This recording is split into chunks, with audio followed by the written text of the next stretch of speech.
Қайырлы күн оқырмандар, біздер үйге кісі келіп тез салат жасай салдық. Алдымен жұмыртқаны суға пісіріп, керекті заттарымызды дайындадық. Багет, соленые огурцы, колбаса, сыр, майонез, керек заттарымызды дайындап аламыз. Колбасаны соломка етіп, ұзынша етіп турап, салат дайындайтын ыдысымызға саламыз.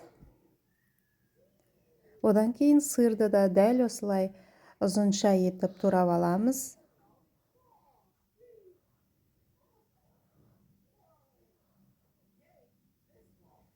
Өзіңізге ыңғайлы етіп турасаңыздар да болады. Бұл жерде кубиктап, яғни 4 бұрышты етіп турауларыңызға да болады.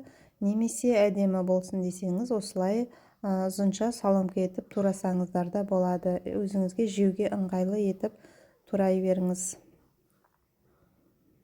Енді огурцемізді де, соленый огурцемізді де ұзынша етіп, соломка етіп тураймыз.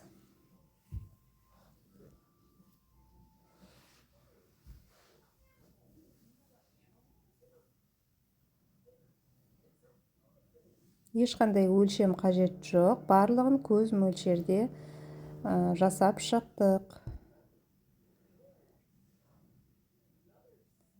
Жұмыртқамыз да пісіп дайын болып қалыпты. Бұны да соломкілеп турап, суытып, салатымызға қосамыз.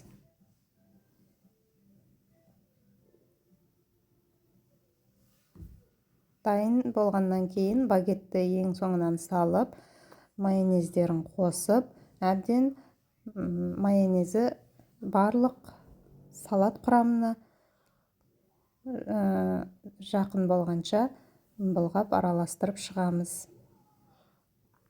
Қалауыңызша тұз немесе сәл ғана бұрыш салсаңыз болады. Міне салатымыз дайын болды. Өте дәмді, сытный салат болды.